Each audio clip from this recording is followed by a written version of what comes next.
Hi hello ವಿದ್ಯಾರ್ಥಿಗಳೇ. So S S P ಅಪ್ಡೇಟ್ಗೆ ಸ್ವಾಗತ ಸುಸ್ವಾಗತ. ಓಕೆ, ಈ ಒಂದು ವಿಡಿಯೋ ತಮ್ಮನ್ನೆಲ್ಲ ನೋಡ್ಕೊಂಡು ಬಂದಿದ್ರೆ ಅದ್ರ ಬಗ್ಗೆನೇ ಮಾತಾಡ್ತೀನಿ. ಸ್ವಲ್ಪ ವೇಟ್ ಮಾಡಿ, ಅದ್ರ ಬಗ್ಗೆ ಸ್ವಲ್ಪ ಇಂಟ್ರಡಕ್ಷನ್ ಕೊಟ್ಬಿಡ್ತೀನಿ.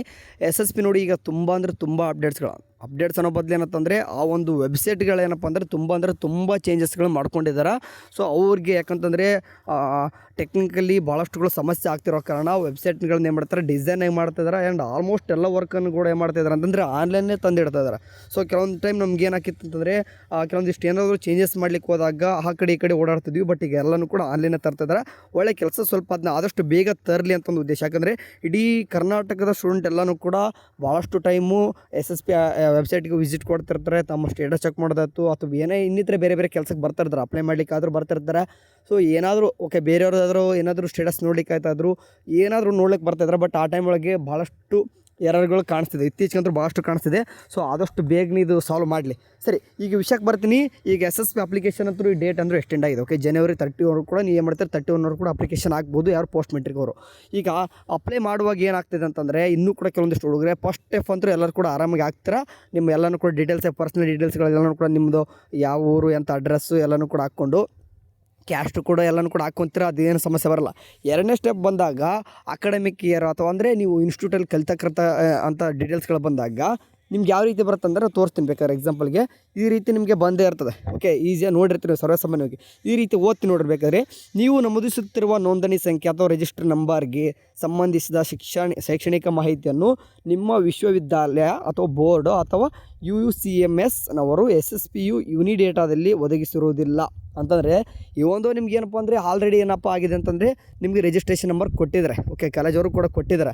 ಬಟ್ ಇಲ್ಲಿ ಏನಾದರೂ SSP ಅಪ್ಲೈ ಮಾಡ್ಲಿಕ್ಕೆ ಹೋದಾಗ ಡಾಟಾ ಬರ್ತಿಲ್ಲ ಅಂತ ಹೇಳ್ತಿದ್ದಾರೆ. ಸೊ ಹಾಗಾಗಿ ನಿಮ್ಮ ಕಾಲೇಜು ಅಧಿಕಾರಿಗಳನ್ನು ಸಂಪರ್ಕಿಸಿ ಸಂಬಂಧಪಟ್ಟ ವಿಶ್ವವಿದ್ಯಾಲಯ ಅಥವಾ ಬೋರ್ಡ್ ಅಥವಾ UUCMS ನವರು ನಿಮ್ಮ ಶೈಕ್ಷಣಿಕ ಮಾಹಿತಿ ಅಥವಾ ಬೋನಫೈಡನ್ನು UUCMS ಅಥವಾ ಯುನಿಡೇಟಾದಲ್ಲಿ ಸಲ್ಲಿಸಲು ತಿಳಿಸಿರಿ. ಅಂತಂದರೆ ನಿಮ್ಮ ಡಾಟಾನ ನಿಮ್ಮ ರಿಜಿಸ್ಟ್ರೇಷನ್ ನಂಬರ್ ಕೊಟ್ಟಿದ್ದಾರೆ, ಬಟ್ ನಿಮ್ಮ ಡಾಟಾನ SSP ಕಳಿಸಿರಲ್ಲ. ಓಕೆ, ಅಟ್ಲೀಸ್ಟ್ ಏನು ಮಾಡ್ಬೇಕಂತಂದರೆ ಈಗ ಸದ್ಯಕ್ಕೆ ಯಾರಿಗೆಲ್ಲ ಈ ರೀತಿ ಬಂದಿದೆಯೋ ಇದನ್ನೆಲ್ಲನೂ ಕೂಡ ತೊಗೊಂಡೋಗಿ ಏನು ಮಾಡಿರಿಪ್ಪ ಅಂತಂದರೆ ಮೊದಲು ಹೋಗಿ ನಿಮ್ಮ ಕಾಲೇಜವ್ರಿಗೆ ತಿಳಿಸ್ರಿ. ನೋಡಿರಿ, ಅಪ್ಲೈ ಮಾಡ್ಲಿಕ್ಕೆ ಹೋದಾಗ ಈ ರೀತಿ ಬರ್ತಾಯಿದೆ. ಓಕೆ, ಅಂದರೆ ನಮ್ಮ ಡಾಟಾ ನೀವು ಮಾಡಿರಿ ಆದಷ್ಟು ಬೇಗನೆ SSPಗೆ ಶೇರ್ ಮಾಡಿರಿ. ಅಂದರೆ ನಿಮ್ಮ ಡಾಟಾ ಹೋಯ್ತಂತಂದರೆ SSPದವ್ರಿಗೆ ಆಟೋಮೆಟಿಕ್ಲಿಯಾಗಿ ನೀವು ನಿಮ್ಮ ರಿಜಿಸ್ಟರ್ ನಂಬರ್ ಹಾಕಿದ ತಕ್ಷಣ ನಿಮ್ಮ ಡೀಟೇಲ್ಸ್ ಎಲ್ಲ ಕೂಡ ಆಟೋಮೆಟಿಕ್ಲಿ ಫೆಚ್ಡ್ ಆಗಿ ಬಂದುಬಿಡ್ತದೆ. ಸೊ ಬರದೇ ಹೋದಾಗ ಈ ರೀತಿ ಬರ್ತದೆ. ಸೊ ನೆಕ್ಸ್ಟ್ ಸ್ಟೆಪ್ ನೀವು ಮುಂದಕ್ಕೆ ಹೋಗಿ ಬರಲ್ಲ. ಓಕೆ, ಅಂದರೆ 4 ಸ್ಟೆಪ್ ಏನು ನೀವು ಅಪ್ಲೈ ಮಾಡ್ಲಿಕ್ಕೆ ಹೋಗ್ತೀರಾ, ಫಸ್ಟ್ ಸ್ಟೆಪ್ ಅಂತೂ ಮಾಡ್ತೀರಾ. ಸೆಕೆಂಡ್ ಸ್ಟೆಪ್ಗೆ ನಿಂತಾಗ ನೀವು 3rd 4th ಬಂದ್ರೇ ನಿಮ್ಗೆ ಅಪ್ಲಿಕೇಶನ್ ಕಂಪ್ಲೀಟ್ ಆಗೋದು. ಸೊ ಸೆಕೆಂಡ್ ಸ್ಟೆಪ್ಗೆ ಇಲ್ಲಿ ನಿಂತರೆ ನಿಮ್ದು ಏನು ಕೂಡ ಕಂಪ್ಲೀಟ್ ಆಗೋದಿಲ್ಲ. ಆ್ಯಂಡ್ ಡಿಲೇ ಮಾಡ್ದಂಗೆಲ್ಲ ಏನಪ್ಪ ಸಮಸ್ಯೆ ಆಗುತ್ತೆ, ನೀವು ಅದನ್ನು ಕೂಡ ಕೇಳ್ಬೋದು. ನೀವು ಡಿಲೇ ಮಾಡಿದ್ರೆ ಏನಪ್ಪ ಆಗುತ್ತೆ ಅಂತಂದರೆ ನಿಮಗೆ ಅಮೌಂಟ್ ಬರೋದು ಡಿಲೇ ಆಗುತ್ತೆ. ಅಮೌಂಟ್ ನೀವು ಯಾವಾಗಾದ್ರೂ ಅಪ್ಲಿಕೇಶನ್ ಹಾಕಿರಿ, ಅಮೌಂಟ್ ಮಾತ್ರ ಬಂದೇ ಬರ್ತದೆ. ಓಕೆ, ನೀವು ಇವಾಗ ಬಿಟ್ಟು ಇನ್ನೂ 1 ತಿಂಗಳು ಬಿಟ್ಟು 2 ತಿಂಗಳು ಬಿಟ್ಟು ಅದು 3 ತಿಂಗಳು ಬಿಟ್ಟು ಆದರೂ ಕೂಡ ಅಪ್ಲಿಕೇಶನ್ ಇದೇ ಇರ್ತದೆ. ಹಂಗೆ ವರ್ಷ ಪೂರ್ತಿ ಇರ್ತದೆ, ಅದು ಸಮಸ್ಯೆ ಅಲ್ಲ. ಬಟ್ ಡಿಲೇ ಮಾಡ್ದಂಗೆ ಅಮೌಂಟು ಕೂಡ ಡಿಲೇ ಆಗಿ ಬರ್ತದೆ. ಬೇಗನೆ ಅಮೌಂಟ್ ಹಾಕಿದವ್ರಿಗೆ ಈಗ ನೋಡಿ, ಯಾರಿಗೆಲ್ಲ ಬೇಗನೆ ಆಗ್ತಿದ್ರೆ ಈಗ ಕೆಲವೊಬ್ರು ಶಾಂಕ್ಷನ್ ಕೂಡ ಆಗ್ತಾಯಿದೆ ಅಂತ ನಾನು ಕೇಳಿದ್ದೀನಿ ಆಗಲೇ. ಅಂದರೆ ಎಲ್ಲ ಅಮೌಂಟ್ ಅಲ್ಲ, ರಿಇಂಬರ್ಸ್ಮೆಂಟ್ ಅಥವಾ ನಿಮ್ಮ ಶುಲ್ಕ ಮರುಪಾವತಿ ಅಂತ ಏನು ಕರಿತೀವೋ ಅದನ್ನಾಗಲೇ ಬರ್ತಾಯಿದೆ. ಸೊ ಹಂಗಾಗಿ ಬೇಗನೆ ಆಲ್ಮೋಸ್ಟ್ ಏನಂತಂದರೆ ಯಾರಿಗೆಲ್ಲ ಡಾಟಾ ಆಗಲೇ ಕೊಟ್ಟು ಎಲ್ಲರೂ ಕೂಡ ಇದು ರಿಜಿಸ್ಟರ್ ನಂಬರ್ ಕೊಟ್ಟಿದ್ರು ಅವ್ರಿಗೆ ಡಾಟಾ ಒಂದು ಕೊಡಲಿಕ್ಕೆ ಬಿಡ್ರಿ. ಆದಷ್ಟು ಡಾಟಾ ಕೊಟ್ಟ ತಕ್ಷಣ ವಿತಿನ್ 2 to 3 ಡೇಸ್ ಒಳಗೆ SSP ಅಪ್ಡೇಟ್ ಆಗಿಬಿಡ್ತದೆ. ಓಕೆ, ಸೊ ಮೊದಲೋಗಿ ನಿಮ್ಮ ಕಾಲೇಜವ್ರಿಗೆ ಯಾರಿಗೆ SSP ಮೇಂಟೈನ್ ಮಾಡ್ತಿರ್ತಾರೋ ಅಥವಾ ಕ್ಲರ್ಕ್ ಇರ್ತಾರೆ ಅಥವಾ ಎಲ್ಲ ಬಿಟ್ಟು ಪ್ರಿನ್ಸಿಪಲೇ ವಹಿಸ್ಕೊಂಡಿರ್ತಾರೆ ಆಲ್ಮೋಸ್ಟ್ ಇದನ್ನು. ಇಲ್ಲಾಂತಂದರೆ SSP ಡಿಪಾರ್ಟ್ಮೆಂಟ್ ಬೇರೆ ಒಬ್ಬರು ಇರ್ತಾರೆ, ವಹಿಸ್ಕೊಟ್ಟಿರ್ತಾರೆ. ಅವ್ರಿಗೆ ಹೋಗಿ ಕೇಳಿದರೆ ಅವ್ರು ನಿಮ್ಮ ಡಾಟಾನ ಕೊಡ್ತಾರೆ. ನಿಮ್ಗೆ ಆದಷ್ಟು ಬೇಗನೆ ಬರ್ತದೆ. ಯಾಕಂದರೆ ಅಮೌಂಟ್ SSP ಮಾತ್ರ 100% ಬರುವಂಥ ಅಮೌಂಟು ಯಾರು ಕೂಡ ಮಿಸ್ ಮಾಡ್ಲಿಕ್ಕೆ ಹೋಗ್ಬೇಡ್ರಿ. ಓಕೆ, ಸರಿ ಕೊಂಡ್ರು, ಇದೇ ಒಂದು ಅಪ್ಡೇಟು ಮೇನ್ ಥಿಂಗ್ಸ್ ಹೇಳೋದಿತ್ತು. ಆ್ಯಂಡ್ ಅಮೌಂಟ್ ಮಾತ್ರ ಇದು ಇನ್ನೊಂದು 2023-24 ನಾನು ಹೇಳ್ತಿರೋದು 2025-26 ನಾನು ಇವಾಗ ಅಪ್ಲಿಕೇಶನ್ ಹೇಳ್ತಿರೋದು. 23-24 ಆಲ್ಮೋಸ್ಟ್ ಎಲ್ಲ ಈ ಕೆಲವೊಂದಿಷ್ಟು ಇನ್ನೂ ಕೂಡ ಹೇಳ್ತಾರೆ. ಅಂದರೆ 24-25 ಇನ್ನೂ ಕೂಡ ಅಮೌಂಟ್ ಬಂದಿಲ್ಲ, ಅದು ಗೊತ್ತು ನನಗೆ. ಬಟ್ 2023-24 ಇನ್ನೂ ಕೂಡ ಒಂದು 5% ಹುಡುಗರು ಇನ್ನೂ ಕೂಡ ಅಮೌಂಟ್ ಬಂದಿದ್ದಿಲ್ಲ ಅಂತಂತಿದ್ರು. ಅವರಿಗೆ ಎಲ್ಲನೂ ಕೂಡ ಕ್ಲಿಯರ್ ಮಾಡಿದ್ದಾರೆ. ಇವಾಗ ಕಂಪ್ಲೀಟಾಗಿ ಎಲ್ಲನೂ ಕೂಡ ಬಂದಿದ್ದಾವೆ. ಒನ್ ಟೈಮ್ ಚೆಕ್ ಮಾಡ್ಕೋರಿ. ಇದು ಹೇಳಬೇಕಿತ್ತು, ಹೇಳಿದೆ. ಆ್ಯಂಡ್ 2024-25 ಆ್ಯಂಡ್ 25-26 ಇವಾಗ ಕೆಲವೊಂದಿಷ್ಟು ಅಪ್ಲಿಕೇಶನ್ ಹಾಕ್ತಿದ್ದಾರೆ. 24-25 ಮಾತ್ರ ಈ ಡಿಸೆಂಬರ್ ಒಳಗೆ ಮುಗಿಬೇಕಿತ್ತು. ಕೆಲವೊಂದಿಷ್ಟು ಕಾರಣಗಳಿಂದ ಒನ್ ಮಂತ್ ಎಕ್ಸ್ಟೆಂಡ್ ಆಗ್ಬೋದು. ಅಂದರೆ ಇನ್ನೂ ಕೂಡ 24-25 ಯಾರ್ದೆಲ್ಲ ಅಮೌಂಟ್ ಬಂದಿಲ್ಲ, ಇನ್ನೂ 1 ಮಂತ್ ಮುಂದಕ್ಕೆ ಹೋಗುತ್ತೆ ಅಂತ ಹೇಳಿದ್ದಾರೆ.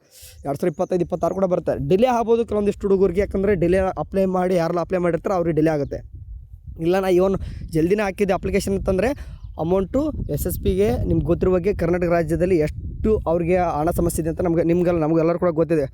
ಎಲ್ಲ ಭಾಗ್ಯಗಳಿಗೆ ಯೂಸ್ ಮಾಡ್ಕೊಂಡಾಗ ಹುಡುಗರು ಅಮೌಂಟ್ ತೊಗೊಂಡು ಅಲ್ಲಿ ಯೂಸ್ ಮಾಡ್ತಿದ್ದಾರೆ. ಇವಾಗ ನಮ್ಗೆ ಗೊತ್ತಿದೆ, ಲೇಬರ್ ಕಾರ್ಡ್ ಇದ್ದವ್ರಿಗೆ ಮೊದಲು ಎಷ್ಟು ಅಮೌಂಟ್ ಬರ್ತಾಯಿತ್ತು, 45,000 ಬರೋರಿಗೆ ಇವಾಗ 10,000 ರೂಪಾಯಿ ಮಾಡಿದ್ದಾರೆ. ಅದು ಕೂಡ 10,000 ಕೂಡ ಕೊಡ್ತಾಯಿಲ್ಲ. ಅಂದರೆ ಸರ್ಕಾರನ ನಾವು ದೋಷಿಸಬೇಕಾ ಯಾಕಂದರೆ ಇಲ್ಲಿ ಒಂದು 4-5 ಭಾಗ್ಯಗಳಂತ ಕೊಟ್ಬಿಟ್ಟು ನಮ್ಮ ಸ್ಟೂಡೆಂಟ್ ಅಮೌಂಟ್ನ ನಿಮ್ಮ ನಂಬಗಲ್ಲ. ಯಾಕಂದರೆ ಇವಾಗ ವಿಡಿಯೋ ಕೇಳೋರು 45,000 ರೂಪಾಯಿ ಬರುತ್ತಂತಂದ್ರೆ ಯಾರು ಕೂಡ ನಂಬೋದಿಲ್ಲ. ಯಾಕಂದರೆ ನಿಮ್ಗೆ ಇನ್ನೂ ಕೂಡ ನೋಡಿರಲ್ಲ ಅಷ್ಟೊಂದು ಅಮೌಂಟು. ಸಡನ್ನಾಗಿ ಎಷ್ಟು ಕೊಡ್ತಾರೆ ಅಂತ ತಕ್ಷಣ ನಿಜವಾಗಲೂ ಕೂಡ 40,000 ರೂಪಾಯಿ ನರ್ಸಿಂಗ್ ಸ್ಟೂಡೆಂಟು, ಮೆಡಿಕಲ್ ಸ್ಟೂಡೆಂಟಿಗೆ 50,000 ರೂಪಾಯಿ, ಇಂಜಿನಿಯರ್ ಸ್ಟೂಡೆಂಟು ಕೂಡ 50,000 ರೂಪಾಯಿ ತೊಗೊಂಡಿದ್ದಾರೆ.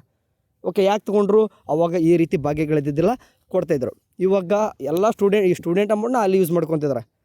ಕಣ್ಣಿಗೆ ಕಾಣೋದಿಲ್ಲ ಇದು ಸ್ಟೂಡೆಂಟ್ಗಳು. ಯಾಕಂದ್ರೆ ನಮ್ಗೆ ಅಷ್ಟೇ ಗೊತ್ತಾಗುತ್ತೆ ಹೊರತು ಮನೆಯವ್ರಿಗೆ ಏನು ಕೂಡ ಗೊತ್ತಾಗಲ್ಲ ಇದು. ಯಾಕಂದ್ರೆ ಸ್ಟೂಡೆಂಟ್ ಕೂಡ ಏನು ಮಾಡ್ತಾರೆ ಅಂತಂದರೆ ಸ್ಕಾಲರ್ಶಿಪ್ ತೊಗೊಂಡು ಕೂಡ ಮನೆಯವ್ರು ಕೊಡ್ತಾರಲ್ಲ, ತಾವು ಯೂಸ್ ಮಾಡ್ತಾಯಿದ್ರು. ಮನೆಯವ್ರು ಕೂಡ ಗೊತ್ತಾಗಲ್ಲ. ಇಷ್ಟೊಂದು ಅಮೌಂಟ್ ಬಂದಾಗ ಯಾರು ಕೂಡ ತಲೆ ಕೆಡ್ಸ್ಕೊಂತಿಲ್ಲ ನೋಡಿ. ಎಷ್ಟೊಂದು ಅಮೌಂಟ್ ಗೊತ್ತಾ? ಒಬ್ಬೊಬ್ಬರ ಹತ್ರ ಸ್ಟೂಡೆಂಟ್ 40,000-50,000 ರೂಪಾಯಿ ಅಂದ್ಕೊಂಡ್ರೆ ಇದು ಎಷ್ಟು ಬರುತ್ತೆ ರೀ? ಇದು ನಮಗೇನು 2,000 ರೂಪಾಯಿ ಆ ಲಕ್ಷ್ಮಿ ಕೊಡ್ತಾರೆ, ಅದು ಇದು ಅಡ್ಡಾಡಿ ಎಷ್ಟು ಹೋಗುತ್ತೆ? 50,000 ರೂಪಾಯಿ ಒಂದಲ್ಲಿ ಹೇಳ್ತಾ ಇದ್ದೀನಿ. ಇದೇ ರೀತಿಯಾಗಿ ರೈತ ವಿದ್ಯಾನಿಧಿ ಕೂಡ ತೆಗೆದಾಕಿದ್ರು. ಓಕೆ, ಇನ್ನೂ ಕೂಡ ಬೇರೆ ಎಲ್ಲ ಕೂಡ ಸ್ಕೀಮ್ ತೆಗೆದಾಕಿದ್ರು. ಸ್ಟೂಡೆಂಟ್ಗೆ ಸಂಬಂಧಪಟ್ಟ ಎಲ್ಲ ಅಮೌಂಟ್ ಕೂಡ ತೆಗೆದಿದ್ದಾರೆ. ಬಟ್ ಕೆಲವೊಂದಿಷ್ಟು ಉಳಿದಿರೋದು ಏನಪ್ಪ ಅಂದರೆ ಶುಲ್ಕ ಮರುಪಾವತಿ ಕೊಡಲೇಬೇಕು, ಅದು ಕೊಡ್ತಿದ್ದಾರೆ. ಓಕೆ, ಆ್ಯಂಡ್ ಹೊಸದಾಗಿ ವಿದೇಶಿ ಸ್ಟಾರ್ಟ್ ಮಾಡ್ಕೊಂಡಿದ್ದಾರೆ. ಅದು ಕೂಡ 100% ವರ್ಕೌಟ್ ಆಗ್ತಿಲ್ಲ. ಬಟ್ 90% 10% ಬರದೇ ಇರ್ಬೋದು. ಬಟ್ 90% ಅದು ಕೂಡ ಬರ್ತದೆ. ಎಲಿಜಿಬಿಲಿಟಿ ಇರಬೇಕು. ಅದು ಯಾವ ರೀತಿ ಎಲಿಜಿಬಿಲಿಟಿ ವಿದೇಶಿ ಕೂಡ ಹೇಳ್ತೇನೆ ನಿಮಗೆ. ಸರ್ಕೊಂಡು ಇದಿಷ್ಟು ಅಪ್ಡೇಟ್ಸ್ಗಳು ಸದ್ಯಕ್ಕೆ ಇರ್ತಕ್ಕಂಥದ್ದು. ಈ ರೀತಿ ಈ ಸದ್ಯಕ್ಕೆ ಮೇನ್ ವಿಷಯ ಮ್ಯಾಟ್ರ್ ಈ ರೀತಿ ಇರೋರಿಗೆ ಹೋಗ್ಬಿಟ್ಟು ನಿಮ್ಮ ಕಾಲೇಜವ್ರಿಗೆ ತಿಳಿಸ್ರಿ. ಅದು ನಿಮಗೆ ಡಾಟಾ ನೇಮ್ ಮಾಡಿ ಕಳಿಸ್ತಾರೆ. ಇಲ್ಲ ಅಂತಂದ್ರೆ ಇನ್ನೂ ಕೂಡ ಡಿಲೇ ಆಗುತ್ತೆ ನೋಡಿರಿ. ಸರಿ, ಥ್ಯಾಂಕ್ ಯು. ಯಾವ ನೆಕ್ಸ್ಟ್ ಬಾಯ್.